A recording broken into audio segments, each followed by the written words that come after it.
তোমরা এখানে বাই করবে নাকি সেল, আমি তোমাদের 5 সেকেন্ড সময় দিচ্ছি, কমেন্টে জানাও।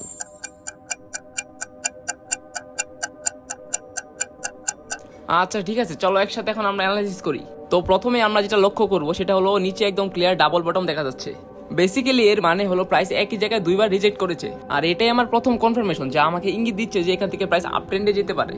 আর দ্বিতীয় বিষয়টা হলো যদি আমরা একটু জুম করে দেখতে পাবো টানা 3টা ক্যান্ডেল ধীরে ধীরে উপরের দিকে উঠেছে, আর তারপর একটা মোমেন্টাম ক্যান্ডেল এসেছে যা দেখাচ্ছে আপ ট্রেন্ড মোমেন্টাম চালু হতে পারে। এটা আমার দ্বিতীয় কনফার্মেশন। এবার সবচেয়ে গুরুত্বপূর্ণ তৃতীয় বিষয়টা হলো এখানে একটা খুব শক্তিশালী ট্রেন লাইন আছে। একটা ট্রেন ভ্যালিড হতে কমপক্ষে 3-4 বার টাচ করতে হয়। তো এখানে তৃতীয় টাচটা ট্রেন লাইনকে ভ্যালিড করেছে, আর যেহেতু মার্কেটে এই জন্য কিছুটা সময় আটকে ছিল, এখন তার মানে আশা করতে পারি এটা উপর দিকে ব্রেক করবে। তাই এখন আমাদের যা করতে হবে এই জায়গা থেকে একটা বাই পজিশন এন্ট্রি নিতে হবে।